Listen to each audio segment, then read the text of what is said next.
¿Cómo se crean y funcionan las leyes en la República Dominicana? La Constitución Dominicana vigente establece que las iniciativas legislativas con la finalidad de formar nuevas leyes o cambiarlas son una responsabilidad exclusiva de los legisladores y del presidente de la República. La Suprema Corte de Justicia y la Junta Central Electoral también pueden someter iniciativas, pero que tengan que ver solo con sus funciones.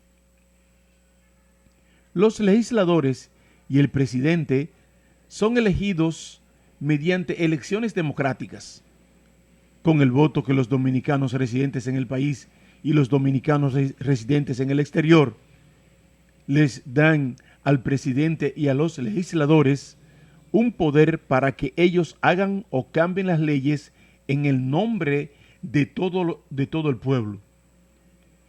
Yo sigo estando enamorado de una oportunidad para crear nuevas leyes en mi país. Aquí hay muchas cosas que tenemos que arreglar. Incluso las mismas elecciones deberían ser cambiadas. No es justo que nuestras elecciones sean un mercado de dinero cada 4 años. No es nada bueno que para elegir a un regidor haya que invertir 10 o 20 millones de pesos. Han puesto al pueblo a hacer un ridículo papel de vender un voto por centavos para que después le digan: yo ya te pagué.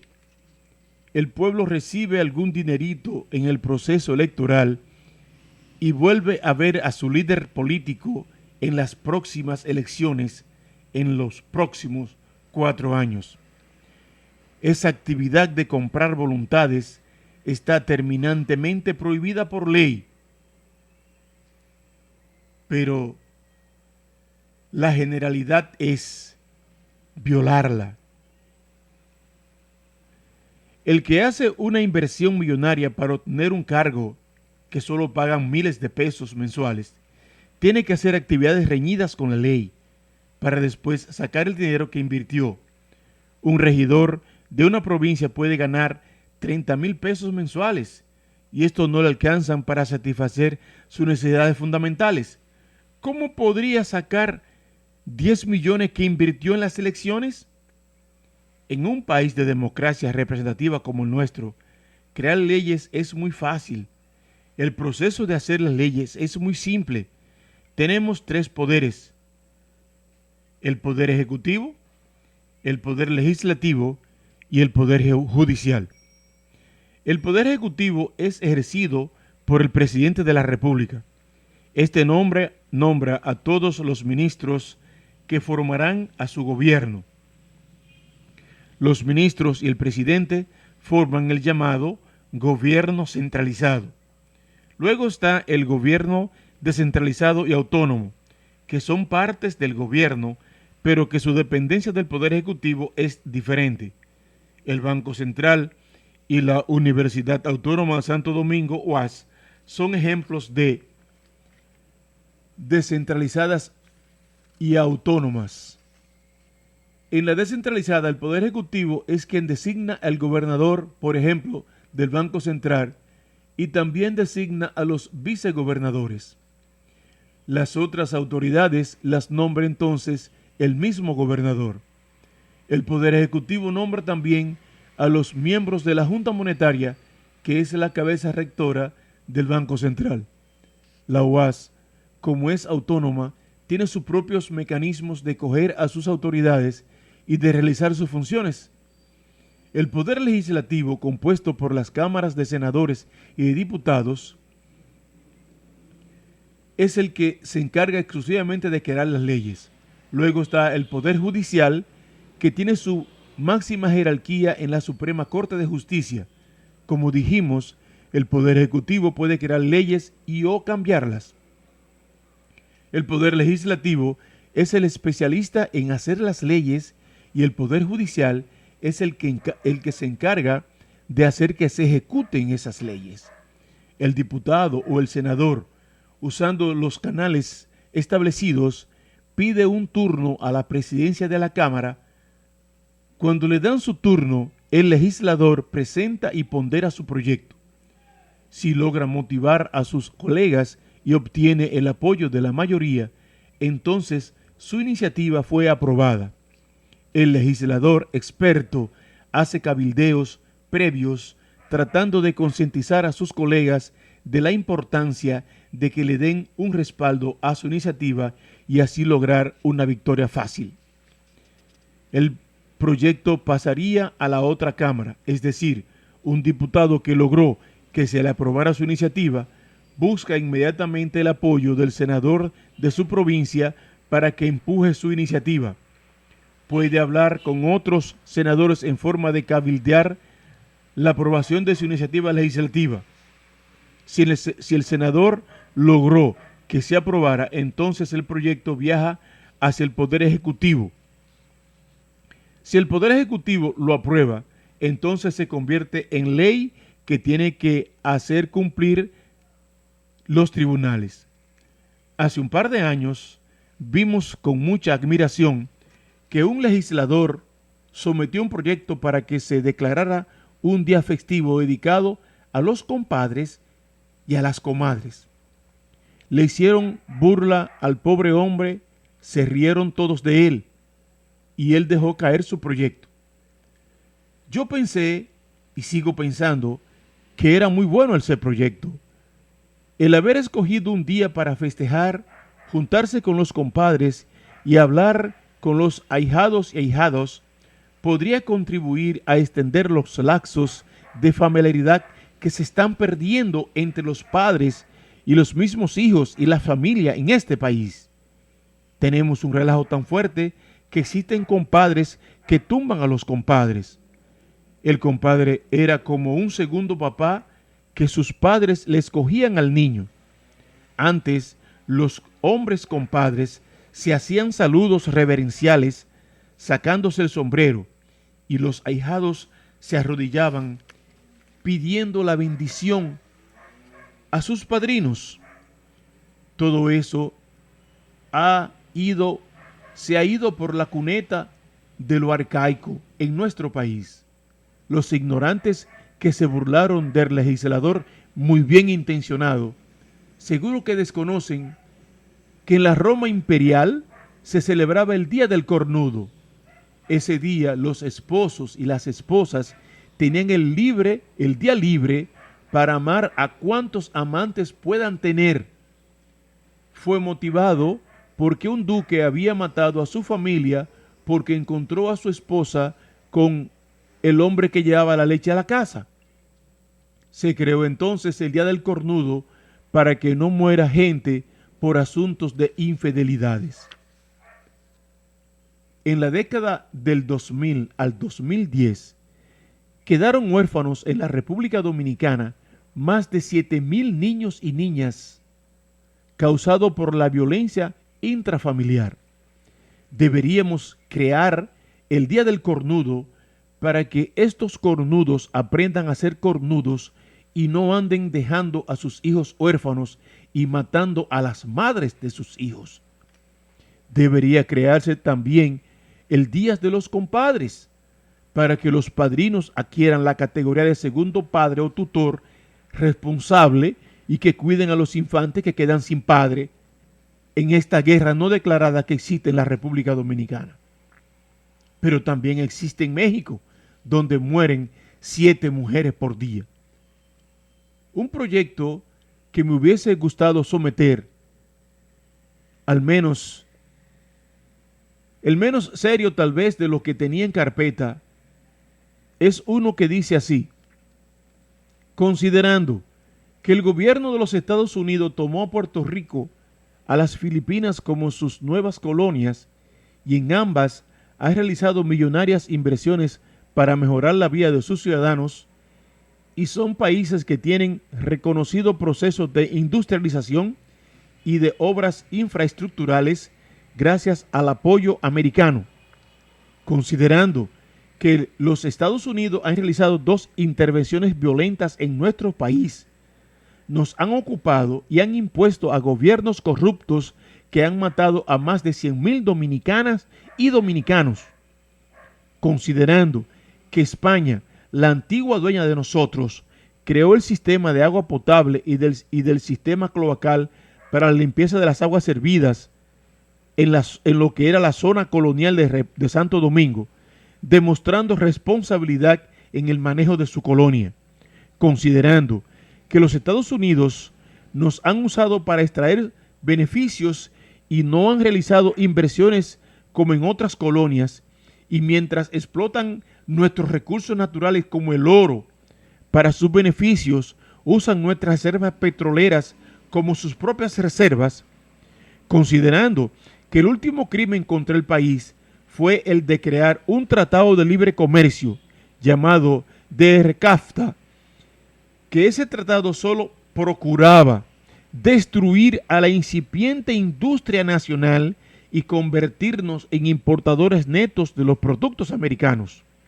Decretamos, artículo único, que el gobierno dominicano exija mediante todos los canales pertinentes que el Congreso y el gobierno de los Estados Unidos nos pague una indemnización por discriminación, por daños y por perjuicios de 100.000 millones de dólares.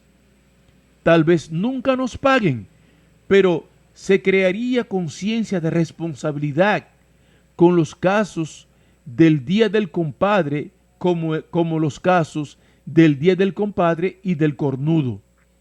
Donde cojea nuestra democracia es que el Poder Ejecutivo, es decir, el gobierno, es quien nombra a las autoridades judiciales, y es normal que nombre como procurador a una persona que ellos saben que no tomará acciones sin hablar con el presidente. Es decir, que los nuevos compadres son los compadres que manejan el gobierno y que manejan el Poder Judicial. Ya ahí es que está el compadreo para la corrupción y la impunidad. De manera tal que la justicia funciona solamente si el presidente quiere. Y si éste se dedica a hacer negocios ilegales, la justicia no lo puede juzgar. A ese proceso de violar las leyes y que no existan consecuencias se le llama la impunidad. Los míos y yo rompemos las leyes y nadie nos puede juzgar.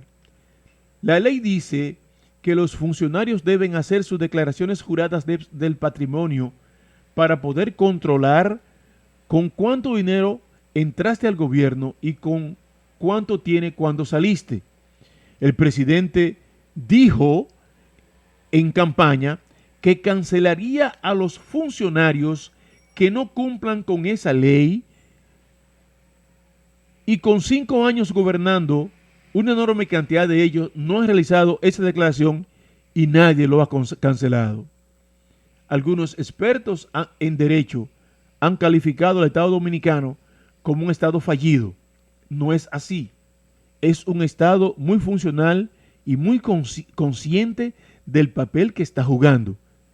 Hagamos un poco de historia.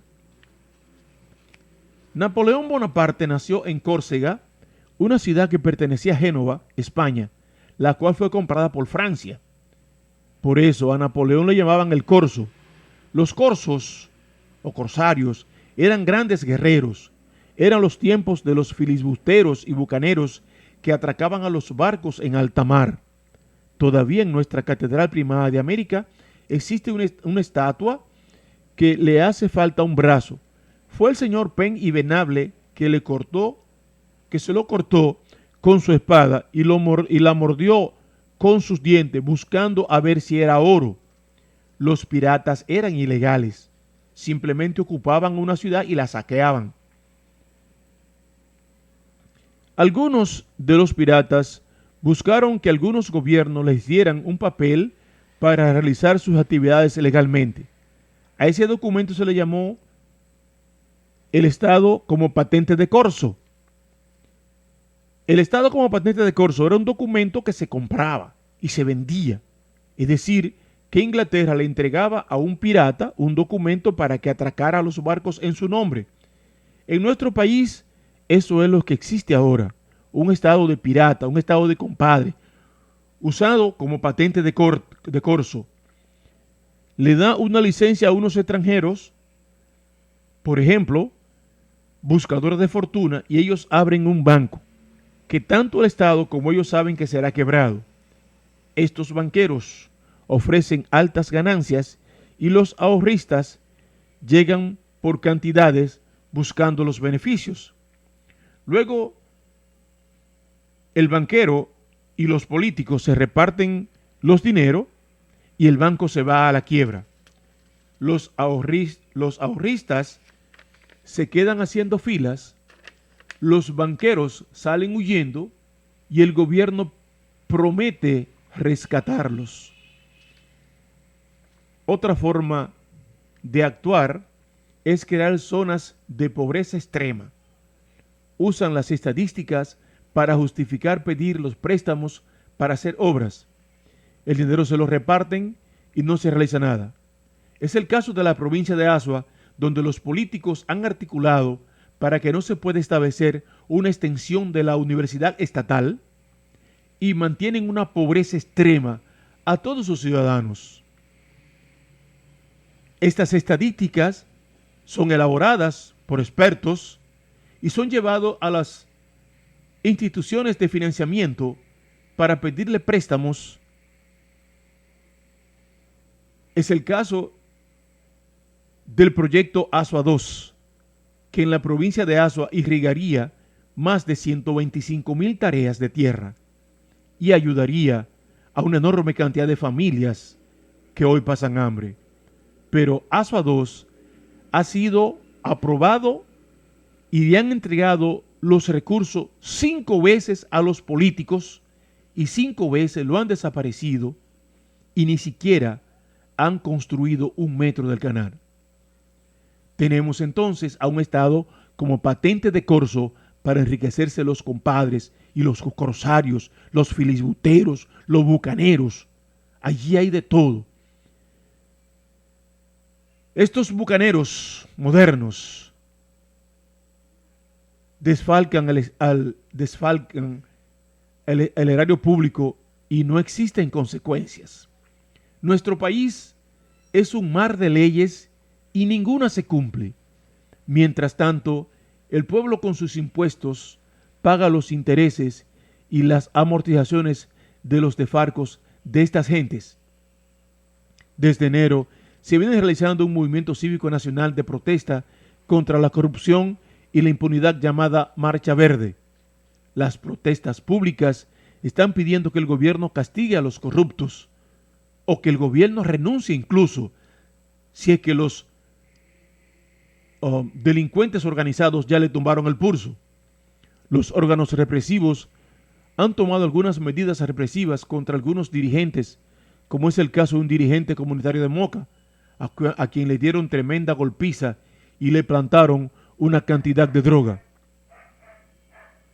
En otros gobiernos represivos anteriores, estos métodos daban resultado, pero ahora, con la participación activa de los comunitarios, que pueden observar mediante los teléfonos que la droga fue plantada y publicarlo en las redes, el trabajo de los órganos represivos se hace cada día más difícil.